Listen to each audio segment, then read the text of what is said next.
Hey, it's Pastor Mike. Before we get started with today's episode, I want to encourage you to check out our other Time of Grace podcasts, like this one, The Non-Microwaved Truth by C.L. Whiteside.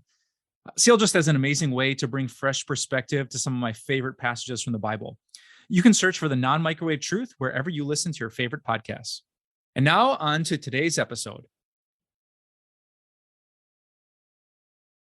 Today I have another word for us to ponder when it comes to love. So far we've looked at the word storge, which is a Greek word for family love, and philia, a Greek word for friendship love. Well, as we explore the four loves, here's a tough one for us to chew on. It's the Greek word eros. So if you're going to think about eros love, have in your mind the word passion. So this could be like passionate feelings, passionate emotions, even passion physically, that kind of thing. So right now I serve as a pastor at a Christian high school with like hundreds of teenagers, and I'll tell you, I see this kind of eros love pretty much every single day.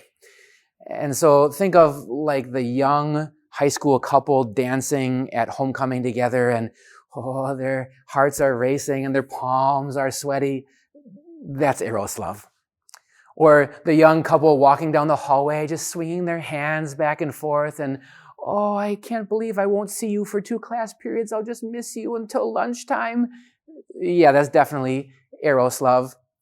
Or the young lady on social media who posts on her story just that important post. Oh my goodness, it's been the best 5 months, 6 hours, 3 days, and 10 seconds of my entire life, and I'll just die without you, baby. That's eros love. So it's not completely shallow, but a little bit. It's so deep on emotions and feelings, though. And yes, as I mentioned, it can even be a physical kind of passion. So I suppose you could say, like, to the fullest extent, eros love would be expressed in sexual love. That is, after all, where we get the English word erotic. It comes from eros. Now, please understand, eros love in and of itself, though, is not a bad thing. A physical kind of love, emotions, feelings, these are blessings from God too. And if you think about it, it's really what makes us uniquely human as the crown of God's creation and different than animals. What a blessing to be able to have feelings and emotions run through our minds and tug on our heartstrings, and to see maybe like your spouse or that special someone and your heart just beats for them. You love them from your gut. That's pretty cool. Now, that having been said, I want you to imagine big, bright, blinking neon lights that are just flashing, warning, warning, warning. Because let me tell you that the abuse of eros love is one of the devil's oldest tricks in the book. Just think about all the ways we abuse this kind of love with sexuality and sexual sins in our world.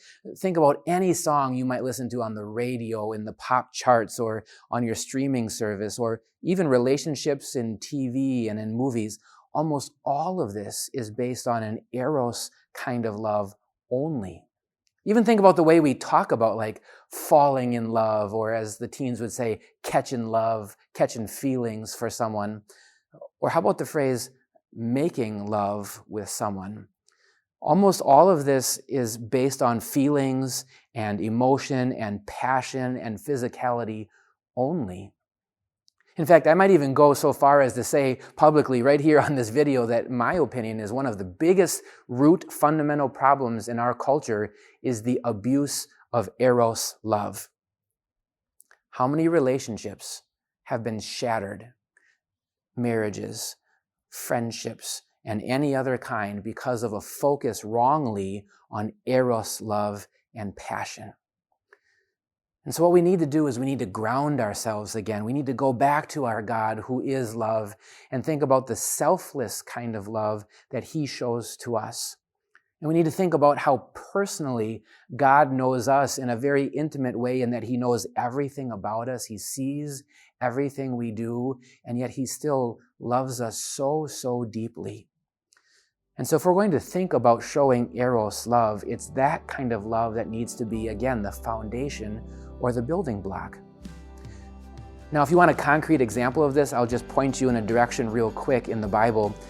When you're free sometime, take 30 minutes, maybe less, and read the book of Song of Songs, sometimes called Song of Solomon. It's a little confusing, but just briefly, it's a big Hebrew poem love story about a husband and wife, and oh boy, are you going to see some passionate eros love. Now that is an appropriate kind of love. So there's nothing wrong with feelings, nothing wrong with emotions or physical love, this eros love and passion, but let's have eros love appropriately. Let's show eros passion love for the appropriate people.